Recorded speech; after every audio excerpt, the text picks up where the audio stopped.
What's going on, everybody? Welcome back to episode 43 of the single player Let's Play series. So today, I thought it would be really cool if we did some kind of like lazy man's work, because at this point we're at a point in the game where, I don't know, there's little things that we can do that we can come up with that would be cool. And one of the things that I thought of that's very minute, not really something that we need too critically at all, in fact, but would still be cool to set up, is an automatic food refilling system. I'm really liking these fish and chips, but the problem is they drop off a paper cone in my inventory, and honestly, they're not that bad to craft, but why craft something if you can have something else craft it for you? So today what I want to work on is getting a few of these crafting recipes put into the system, and using the player interface that we have upstairs, keeping my inventory, 1, clean of paper cones, and 2, stocked up with exactly a stack of fish and chips. So I'm going to go ahead and get started. So the first thing that I want to do is, of course, teach it the smelting recipes to cook potatoes, easy peasy, and to cook fish, also easy. If you guys haven't seen that plus clicking works with that kind of stuff, you should really keep that in mind. It's very useful. So now we know how to make baked potatoes, which will be kind of useful for us later. So if we look at, we can do baked potato, and now we can do cooked fish as well, although we do have a stack of it right now. So, next up on the list that we want to handle is we're going to want to have a recipe for the knife here, because our knife is going to be just a relatively small part of this, but still some part of it nonetheless. Everything here is pretty easy to craft, so we don't really have to worry about it. But I want to make sure that we always have a knife available for crafting. Oh my, that's a very funny rendering bug, and it's because of Ender.io, I just realized. Let's see, where am I putting my actual edition stuff? It looks like I'm putting it here, so why don't we do that? In fact, I don't think we'll need an oil generator anymore, so I can turn this back into that. I can't imagine we'll be making any more of those, because I'm currently quite happy with our RF production, to be honest. We're doing very well. So now we can make a knife, and with that knife, of course, we'll need to teach it that the knife plus... And I'm curious, this is my question, is if the knife plus a baked potato, is that going to mess up my grid? Because I've had issues in the past where if you have a damageable item, like a knife, it doesn't care, and it'll use the wrong recipe. Did I put that in there? 1 knife plus 1 baked potato outputs 2 French fry. So I see our knife, but I don't see any of the actual addition stuff that I've got going here. Maybe I need to reconnect this again. Yep, that was it. Yeah, see, so when we look at this, it's going to try to craft a knife because we don't have one. But if we look at it now, available 1 knife. Let me take a look. Our knife currently has 36 durability, so if we order a French fry, it should have 35 now, or 100. That's an interesting bug. Okay, well, then I guess we can circumvent that entire auto-crafting of knives thing. We don't actually need that for now. Keep in mind this is a bug, so I fully expect to have to fix it someday, but refined storage evidently doesn't have a very good handler for damaging items in the crafting grid, which is fine. Bugs happen. So now we can take the French fry plus a paper cone, which I'm not teaching, excuse me, I'm not teaching my system how to make paper cones, because I don't want to get an overflow of them. I'll show you what my plan is instead. I'll give it exactly as many paper cones as I'll ever want. So we've already got the 2 French fries, any fish, and so let's create the pattern for fish and chips. So now with our patterns done, we should be able to request fish and chips. And let me go ahead and fix up the floor real quick. There we go. And since we're able to do that, let me get a crafting upgrade. We already have some fish and chips with us. We're going to probably want some cables though.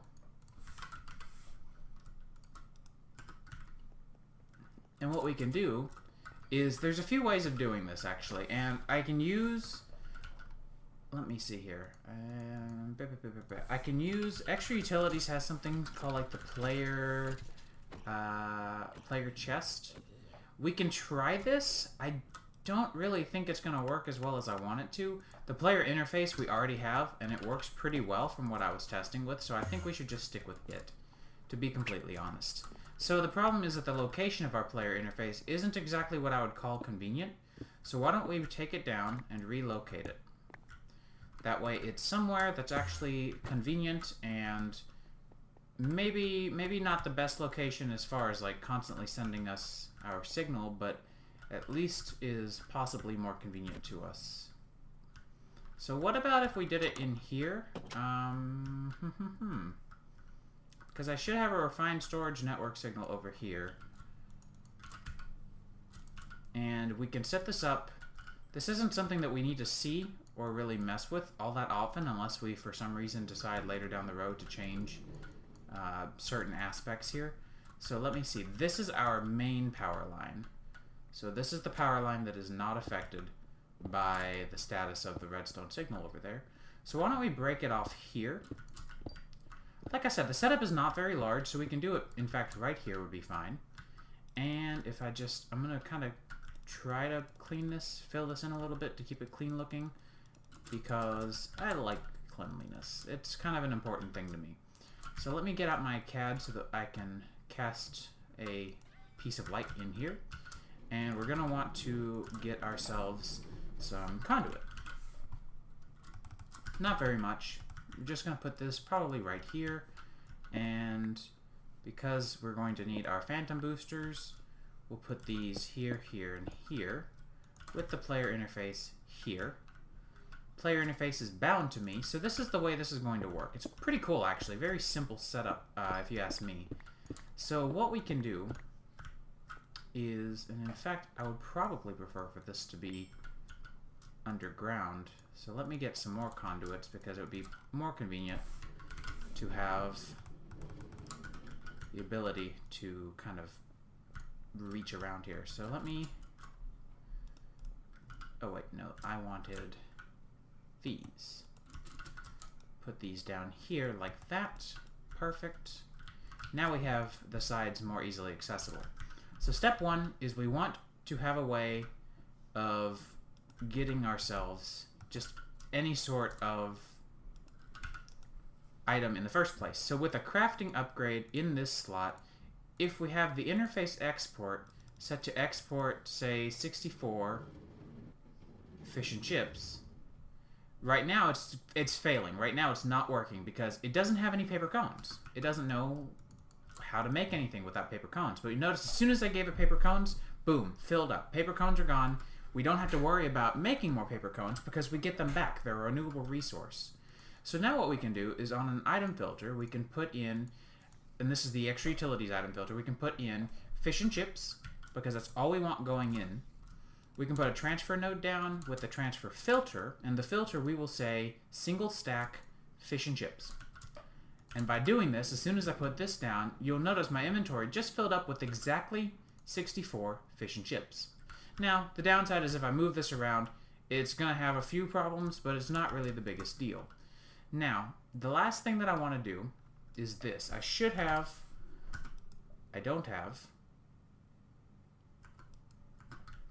can probably make, let me get some real quick. Sugarcane. Incidentally, I meant to keep a paper cup or a paper cone with me, but I did not. So that was my fault. But if we import whitelist only paper cone, notice the paper cone that I had in my inventory is gone. And now I have a few other things just kind of left over from being stolen. There we go. But now you'll notice I have exactly one stack of fish and chips and no paper cones. And nothing else in my inventory is getting messed with because I whitelisted the importer to only import paper cones. I'd say that's pretty much a done system. We could do more if we wanted, but realistically, this is pretty good. Now, you could do something similar for torches, for example. If you don't want to do food, you could do any number of things. Or if you want, if we find that this system doesn't work out for us too well, we can always do mushroom soup system, which wouldn't be as easy or wouldn't be as fun rather, because you would only be able to have one mushroom stew in your inventory at a time, but it's certainly an option. So, with that part done, I say we look into kind of some of the other stuff that's left over here at the Runic Arsenal. Yeah, let's see, we could do an R of Tools dimension if we wanted to, but we really don't need that. And we just finished auto-crafting better foods, so we can change that to done, of course. You notice we're kind of running out of ideas here.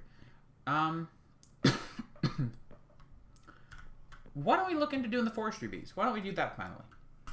So a lot of forestry's recipes are pretty specialized, so if we take a look at forestry, machinery, and such, there's a lot of stuff here that's pretty specific to only forestry, so stuff like the, I'm trying to find it, here we are, carpenter, still, squeezer, and a few of these other ones. So these are all pretty exclusive machines that we will be using, well, we don't really need the still, but there's a few other exclusive machines that we'll need. So what we can do is go ahead and make ourselves a new area for all of our forestry stuff. I've kind of been wanting to do that anyways.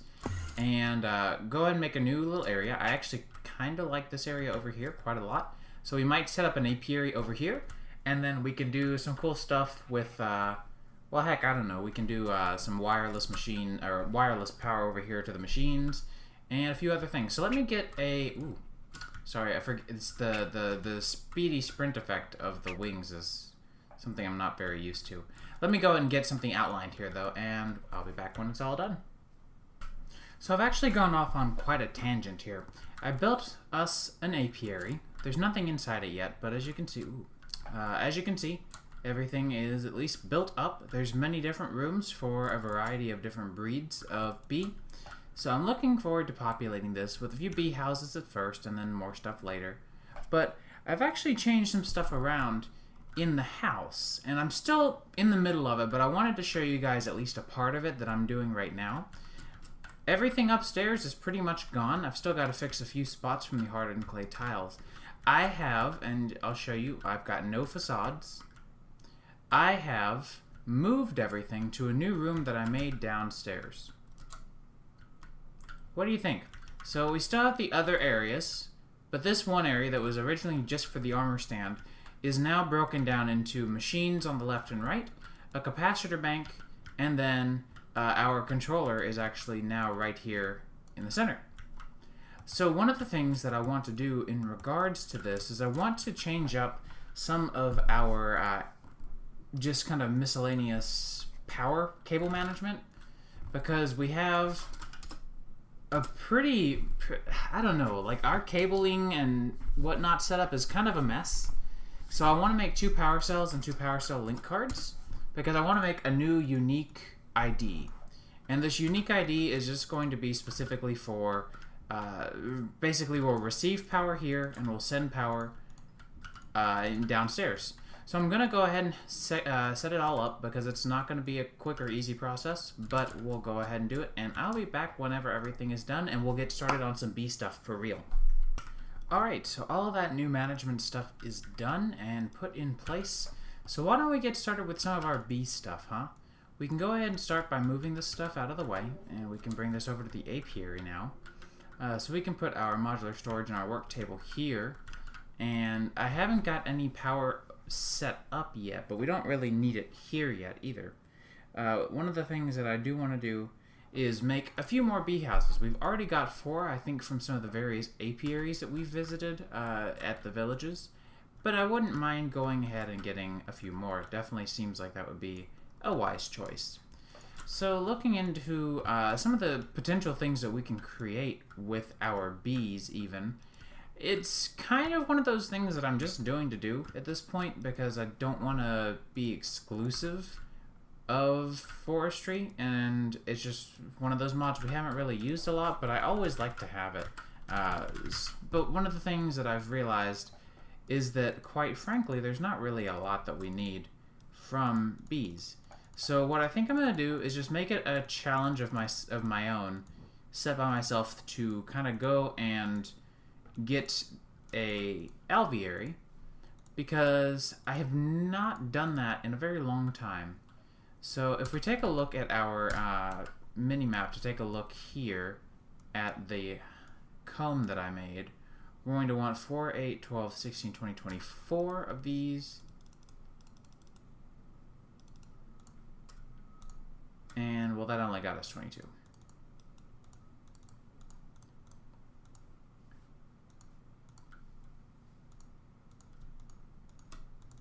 There we go, 24.